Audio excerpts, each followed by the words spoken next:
नमस्कार, स्वागत है आप सभी का। आप देख रहे हैं एनएमएफ न्यूज। आपके साथ मैं हूं नम्रता चौधरी। इस वीडियो में जिक्र करेंगे ईरान का, जहां पर बवाल मचा हुआ है।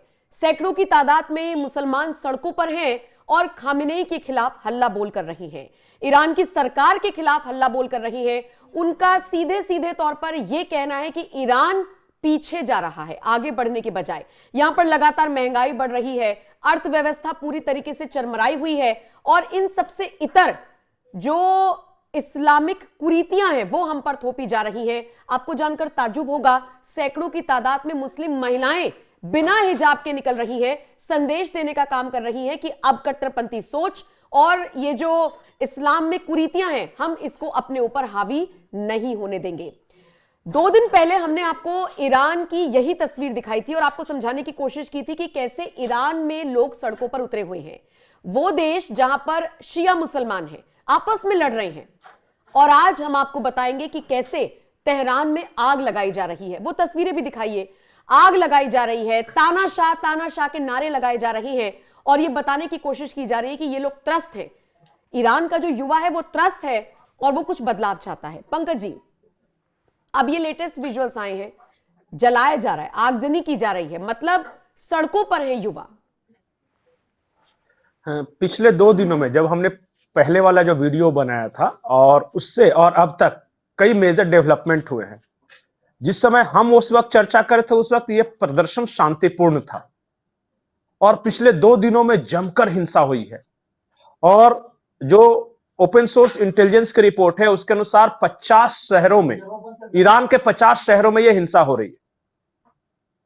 एक बसली जगह है, वहां पे गवर्नर हाउस पे कब्जा कर लिया है प्रदर्शनकारियों ने।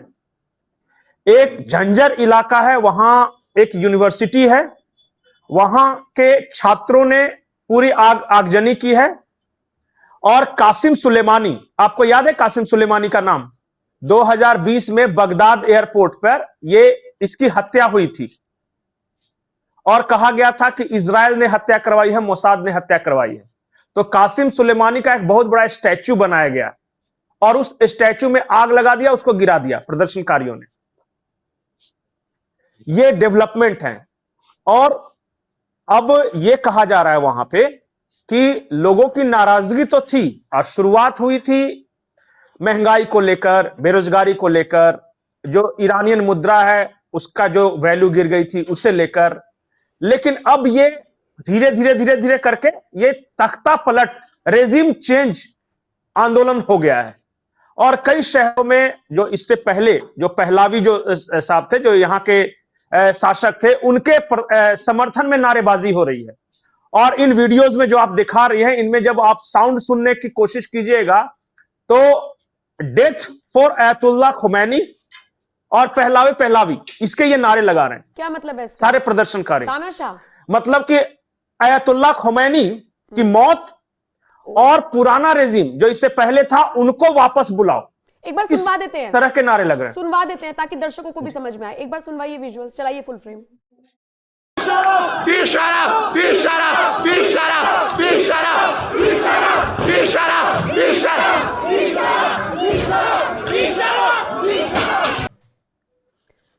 पंकज जी, मुझे एक बात और समझाइए, जिस तरीके का ये बवाल हो रहा है, सड़कों पर उतरकर लोग प्रदर्शन कर रहे हैं, बाकी जो नारे लगा रहे हैं खामेनेई की मौत और जैसा आप समझा रहे हैं, ये सारी चीजें ऐसे वक्त में क्यों हो रही हैं जब अमेरिका का भी ईरान से पंगा हुआ? अमेरिका ने ईरान पर कई प्रतिबंध लगाए हुए हैं, नारे ये भी सुनाई दे रहे हैं। वो वीडियो में नहीं चलवा पाई, लेकिन मैंने कुछ वीडियोस ऐसे देखे जिसमें ये नारे लगाए जा रहे हैं कि मुल्लाओ यहां से भागो। क्या मतलब है इन सब चीजों का? अमेरिका का कितना इन्वॉल्वमेंट है? ये बड़ा इंटरेस्टिंग सवाल है। जब ये प्रदर्शन बेकाबू होने लगे तो परसों देर शाम को ईरान की सरकार ने अपने मित्र देशों यानी रशिया और चाइना से मदद मांगी और वो मैं विजुअल भेज दूंगा। वहां से हथियार और पैसे आ रहे हैं बकायदा फ्लाइट से, रशिया से, और हथियार आ रहे हैं। और इधर ये हो रहा है कि जितना वेस्टर्न मीडिया को आप देखिएगा, जो भी है, चाहे बीबीसी हो, सीएनएन हो, या फिर जितना ट्विटर अकाउंट्स हो, आप एक्स पे चले जाइए, वहां पे जितने भी पश्चिमी देश हैं वो इन प्रदर्शनकारियों का समर्थन करने लगे। तो आरोप यह लग रहा है कि इस पूरे प्रदर्शन के पीछे फाइनेंशियल बैकअप अमेरिका, सीआईए और डीप स्टेट का है, प्लस इजराइल। और जो मौजूदा जो शासक है उनको बचाने का प्रयास अगर कोई कर रहा है तो चाइना और रशिया कर रहा है। यह ठीक उसी तरह है जो सीरिया में बशर अल असद वाला मामला था। बशर अल असद की जो सरकार थी वो रूस के समर्थन से चल रही थी, चाइना उसको सपोर्ट करता था। अमेरिका ने उसे हटाने के लिए एक ऑर्गेनाइजेशन खड़ा कर दिया जिसको इस्लामिक स्टेट नाम दिया।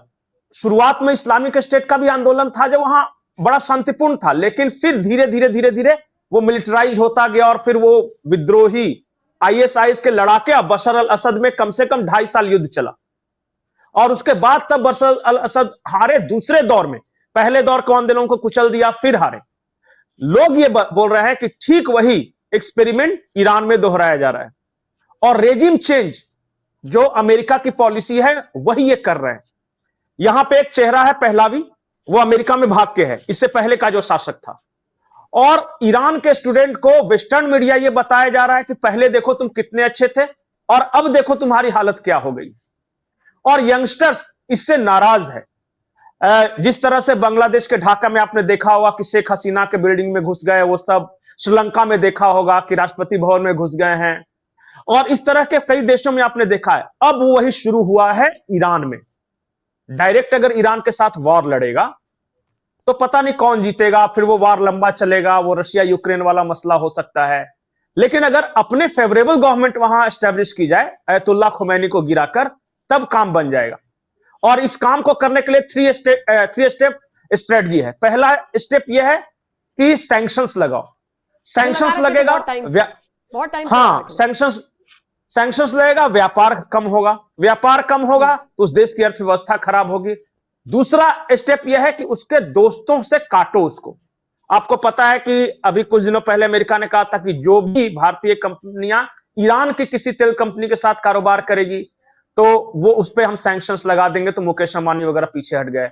उसके बाद आपने देखा चाबहार पोर्ट वाला जो प्रोजेक्ट था भारत का, वहां पे उसको जानबूझ के प्रेशराइज करके थोड़ा स्लो डाउन किया। ये मैं इंडिया के रिस्पेक्ट में बता रहा हूं। इसी तरह कई देशों के साथ किया। चाइना भी इनसे तेल और हथियार खरीदता था, हथियार देता था और तेल खरीदता था, अभी वहां भी कम करवाया है। तो इससे क्या हुआ कि सारा असर तो ईरान पे पड़ेगा। इसके कारण अब महंगाई बढ़ी, अर्थव्यवस्था पर बेरोजगारी बढ़ी। अब इसका फायदा उठा के वहां के यूनिवर्सिटीज को इसने चार्जअप किया और फिर प्रदर्शन शुरू किए। और एक बार जब प्रदर्शन शुरू होता है, जब मॉब इकट्ठा होता है ना, फिर उसके पास अगर अच्छी फाइनेंशियल बैकअप हो और फिर हथियार आने लगे तो समझिए कि उसके कंट्रोल करना बहुत मुश्किल हो जाता है। वही हो रहा है ईरान में। It's a pre planned regime change जिसे हम देख रहे हैं। बहाना कोई भी बनाया जाए, बहाना तो शेख हसीना को बनाया गया कि इलेक्शन रिगिंग हुआ था, 2 साल पहले इलेक्शन हुए। नहीं, और देखिए बहाना देखिए कुछ भी हो सकता है। भी आया है क्योंकि शांति दूत भी तो अपने आप को दिखाना है। बोल रहे हैं कि गलत हो रहा है, ऐसे हिंसा नहीं होनी चाहिए, तो अर्थव्यवस्था पूरी तरीके से गिर गई है। मतलब आओ और जले पे नमक ऐसे छिड़क रहे हैं। बिल्कुल बिल्कुल यही हो ही रहा है। पूरा इस वक्त पूरा वेस्ट का मीडिया और पूरा वेस्ट पोषित मीडिया आज ईरान के खिलाफ है। और अच्छा बताइए, ईरान में भी इलेक्शंस होते हैं, वहां आप बोल सकते हैं कि लोग बोल रहे हैं कि तानाशाही है। अयतुल्ला खुमैनी सुप्रीम कमांडर है, लेकिन उसका रोज के कामकाज में कोई इंटरफेरेंस नहीं। मैं आपको बता दूं, क्योंकि मैं जब 2009 में था तो अहमदीनेजाद एक वहां के प्राइम मिनिस्टर हुए और उस वक्त इससे भी बड़ा आंदोलन खड़ा करने की कोशिश की गई थी, ये कहते हुए कि इलेक्शन रिगिंग हुई है, पर इलेक्शन रिगिंग वाला चला नहीं। दूसरी कोशिश की गई वहां के यंगस्टर्स को भड़काने, महिलाओं को भड़काने के लिए कि हिजाब आंदोलन। कहा गया कि हिजाब आंदोलन के पीछे भी फंडिंग थी। और अब ये महंगाई और अर्थव्यवस्था वाला पूरा ये मामला। आप बताइए कि क्या बिल्डिंगें जलाने से, गवर्नर हाउस कब्जा करने से, सब कुछ होने से इकोनॉमी सुधरती है? नहीं, इकोनॉमी ऐसे नहीं सुधरती। लेकिन अब इस पॉइंट, फ्लैश पॉइंट पे ये आ गए हैं कि अगर अयतुल्ला अल खुमैनी को हटाया तब तुम्हारा देश संपन्न होगा और यहां से फिर से पुराना ईरान, 70s वाला ईरान होगा। 79 में इस्लामिक रिवॉल्यूशन हुआ था वहां, और 79 के पहले के वीडियोस इस वक्त वायरल हो रहे हैं पूरे ईरान में। पूरे ईरान के मोबाइल में यह दिखाया जा रहा है कि देखो तुम्हारी यूनिवर्सिटी में देश विदेश के लोग पढ़ने आते थे, तुम कितने मॉडर्न थे, लड़कियों का क्या हकूक हासिल थे, वो सारा वीडियोस अभी चल रहा है। और सब कह रहे हैं कि वाह, that was golden era of Iran. Iran के यंगस्टर्स कह रहे हैं कि इन मुल्लों ने हमें बर्बाद कर दिया। तो यही मुल्ला के खिलाफ जो नारा लग रहा है ना, डेथ टू मुल्लाज, वो भी है। तो बहुत तरह के एस्पेक्ट्स हैं इसके पीछे, जियो पॉलिटिकल एस्पेक्ट्स भी हैं, घरेलू तो कुछ है ही। मतलब किसी की कमजोर नब्ज पकड़ ली, किसी की कमजोरी पकड़ ली और उसके बाद अपना फायदा अमेरिका कैसे ले रहा है, ये इसका सीधा और सबसे ताजा उदाहरण ईरान में देखने को मिल रहा है। मुद्दे हैं वहां पर, अर्थव्यवस्था चरमराई हुई है, महंगाई बढ़ी हुई है, लेकिन उन सबसे इतर उनको एक ऐसी पिक्चर दिखाने की कोशिश की गई है। पंकज जी बोलिए। एक बात और है कि अभी मैं एक वेस्टर्न कैथरीन उनका कुछ नाम है, वो पहले साउथ एशिया में CIA के लिए काम करती थी। उन्होंने बड़ी एक इंटरेस्टिंग बात बोली। उन्होंने कहा कि भारत में भी धीरे धीरे पानी देखा जा रहा है कितना गहरा है, कंकड़ मार के। उन्होंने अरावली जो आंदोलन हुआ ना, उसके बारे में कहा कि जो अरावली आंदोलन को फंड करने वाले थे उनको लगा कि ये ग्लोबल वार्मिंग या इन्वायरमेंट के नाम पे बहुत सारे वेस्ट से पैसा आएगा, कि देखिए हम लोग पहाड़ बचाने के लिए आंदोलन कर रहे हैं। ये उनका स्टेटमेंट है। जो साउथ एशिया देख रही थी कैथरीन का, उनका कहना था कि ये इन्वायरमेंटल इश्यूज पे इंडिया कितना चार्ज अप हो सकता है, उसको एक परखा गया। इसी तरह इंडिया में भी बार बार बीच बीच में आंदोलन के जरिए परखा जा रहा है कि क्या हो सकता है। जैसे हिजाब आंदोलन वाला था, वो देखा गया करके कि क्या है। और ये एक बड़े प्रिपरेशन से पहले, जो बड़ा इवेंट होता है उससे पहले जो प्रिपरेशन होते हैं ना, रिहर्सल, बोला कि भारत में पिछले कुछ सालों से रिहर्सल करवा के देखा जा रहा है कि कौन सा ऐसा मुद्दा है जो क्लिक करेगा इंडिया में, क्योंकि मौजूदा जो सरकार है वो भी वेस्ट को पसंद नहीं है। तो भारत के लोगों को भी थोड़ा सा सतर्क, विरोधियों को पसंद नहीं है। देश को तो ईरान का भी रेज्यूम पसंद है। 78% वोटिंग हुई और वो सरकार आई, लेकिन अमेरिका को नहीं पसंद है ना। और तुलसी गबार्ड है, डायरेक्टर ऑफ नेशनल इंटेलिजेंस, उनका एक बयान है, मैं आपको भेज दूंगा। उन्होंने कहा है कि हमने 17 देशों में रेजिम चेंज करवाया है, 17 देशों में, क्योंकि वो हमारे फेवरेबल नहीं थे। ठीक है, तो बहुत सारे एंगल्स होते हैं इसके, अब देखिए क्या होता है। ठीक है, फिलहाल तो ईरान का हम जिक्र कर रहे हैं जहां पर भारी बवाल हो गया है। सड़कों पर उतरकर अलग अलग तरीके के नारे लगाए जा रहे हैं। हम आपको लगातार विजुअल्स भी दिखा रहे हैं, अपडेट्स भी दे रहे हैं। फिलहाल इस वीडियो में इतना ही। जो भी अपडेट्स आती रहेंगी, जिस तरीके की भी हालात ईरान से आते रहेंगे, खबरें आती रहेंगी, आप तक पहुंचाते रहेंगे। शुक्रिया पंकज जी।